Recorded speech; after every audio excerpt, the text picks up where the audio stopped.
Main premise has always been that any Catholic or even non-Catholic who would drive by the front of Cathedral Basilica, they should be struck by the beauty of the exterior. The external beauty should encourage them to come and see what we have in there. And when they come inside, they see that yet another beautiful part of the inner sanctums of the church. All this is, again, a reflection of the people of God coming together to worship.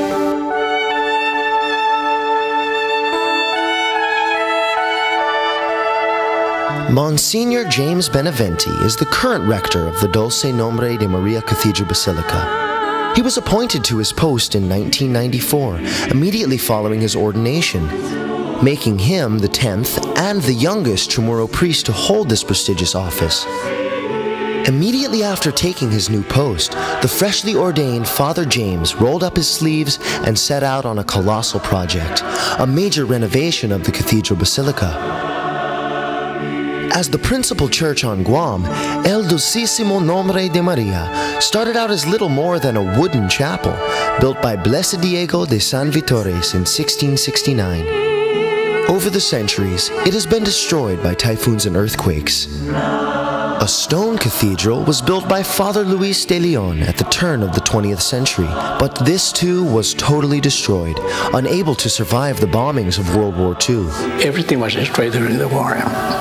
1945, Bishop Baumgartner, an American Capuchin, was appointed Vicar General of the Vicariate of Guam. And he built a temporary chapel right the side about the centrigation. So that was in existence for that was 45, up to 1958, when this new chapel was built. Bishop Apollinaris Baumgartner ordered the construction of a permanent church as early as 1955. Antonio de Malanta, then employed with contractor Frank D. Perez and Brothers, helped design the cathedral. With the bishop, we had other religious who participated and helped us come up with ideas for the cathedral, like the late Bishop Felix Berto Flores, and I would like to mention also Father Kiran was the head of the priory at that time. They all helped the design, the ideas, and principally Bishop Baumgartner was the mastermind of the whole project. The result was a practical and beautiful church, modern in its lines, yet it retains traditional elements as a tribute to the mission history of the area. They want to retain the pattern of the cross to be carried in the new cathedral. You can see the cross, and that was one of the ideas that the bishop wanted to maintain. The new Dulce Nombre de Maria was dedicated on April 20th, 1958. Since then, the cathedral has become one of the major historic and tourism attractions on Guam, especially after it was elevated to a basilica by Pope John Paul II in 1985, the only church holding both titles of cathedral and basilica in the entire South and North Pacific. It was a big progress, you know, coming from a very small church, small chapel, to an edifice like the existing cathedral. It's very uplifting, very inspirational. By 1994, suffering badly from wear and tear, the Cathedral Basilica was long overdue for repair. With the blessing of the Archbishop, Beneventi and his team proceeded to raise the funds and manpower needed for this huge undertaking. This is a reflection of the people of God here in Guam. It shows their love, their commitment, the desire to have a place of worship that is beautiful. Preserving the Cathedral Basilica, one of Guam's most historic and treasured buildings, took meticulous planning and painstaking execution.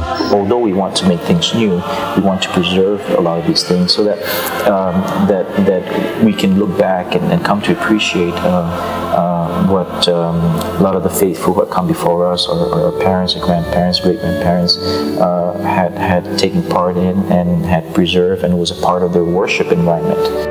2 new sections were added to the main building. The West Wing, which houses the conference center, and the East Wing, where the cafe and the gift shop, with its wide array of religious books and devotional materials, are located.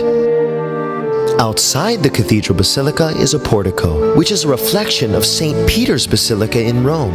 While inside, we find the Chapel of the Blessed Sacrament, where devotional masses and novenas are held. I think what we try to do is we try to bring the church to the modern times, and at the same time still maintaining a sense of prayerfulness, a sense of sacredness, and not to take away from these things. All the pews that we have are since 1958, the statues that we have, a lot of the liturgical furnishings that we use, the sacred vessels that we have are still from 1958, and we also have a few items that are from pre-war, prior to the 1958 cathedral that was built in 1958. In 1996, the Guam Historical Preservation Review Board accepted the Cathedral Basilica, home to the patroness of Guam and the Marianas, and final resting place of 2 bishops and an archbishop, as part of Guam's Register of Historic Places. At present, construction is underway for the cathedral's very own museum, which will house important religious and cultural artifacts.